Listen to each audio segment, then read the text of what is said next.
Solat sunnah itu bukan ringkas dari solat wajib. Dengan arti kata solat sunnah dengan solat wajib itu hanyalah hukumnya yang berbeda. Lalu bagaimana kita melamakan solat sunnah? Bagaimana caranya? Ya tetap kita baca Allahu Akbar kabirau. Kita baca wajjahtu, doa iftitah. Allahumma ba'id kalau bisa, karena kita solat sendiri. Kita baca ayat panjang.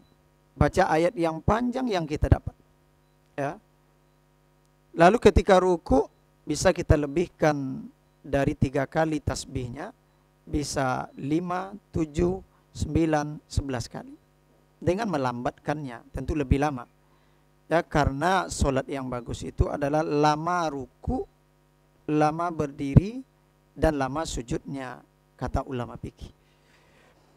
Dan kita lamakan juga sujudnya, subhana rabbiyal a'la wa bihamdih. Ya.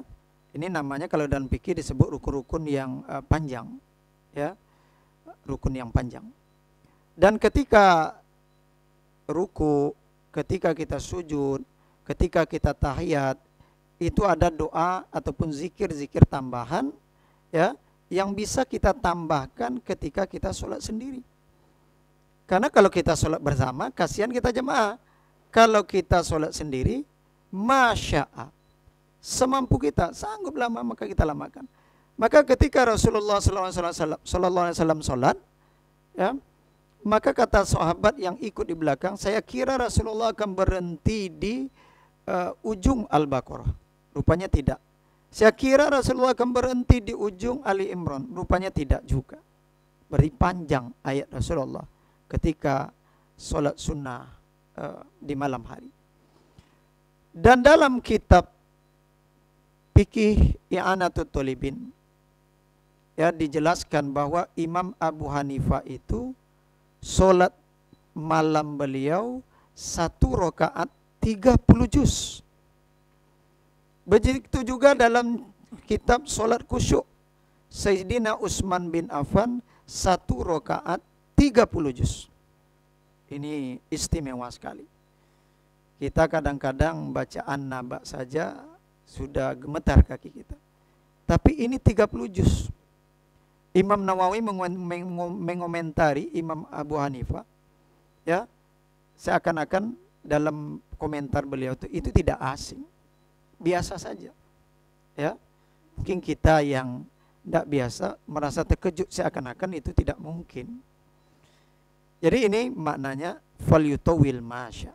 Kalau kita sholat sunnah, silakan dilamakan. Dan dalam sholat sunnah ini ada yang kita perlu pahami juga, ya. Sholat sunnah biasanya dia berdekatan dengan sholat wajib ataupun tidak, khusus sholat sunnah saja. Dalam kitab fikih juga dinyatakan kalau bisa di antara sholat dengan sholat yang lain itu buat pindah tempat, ya, pindah tempat. Pertama kita berdiri di sini, lalu kita setelah selesai salam, ya, kita berzikir, lalu kita berdoa, lalu kita pindah tempat lain, ya. Lalu kita pindah pula tempat yang lain. Apa gunanya? Supaya tempat yang beberapa tempat kita sholat di tempat itu, maka semua tempat ini kita berharap nanti akan menjadi saksi bagi kita. Kaum muslimin dan muslimat yang dimuliakan Allah Subhanahu wa taala. Terakhir, ya, kata Rasulullah SAW, senantiasa hambaku hadis kudusi yang dinyatakan Rasulullah, senantiasa hambaku berhampir diri kepadaku dengan yang sunnah-sunnah. Jadi kita dekat kepada Allah itu tidaklah hanya cukup dengan yang wajib. Seseorang yang dekat kepada Allah ketika dia mengerjakan yang wajib, lalu dia ikuti dengan solat-solat sunnah atau dengan yang sunnah-sunnah, ini lebih mendekatkan diri dia kepada Allah Subhanahu wa taala. Kaum muslimin dan muslimat, as-shaimin dan as-shaimat yang dimuliakan Allah Subhanahu wa taala, ayo kita solat sunnah.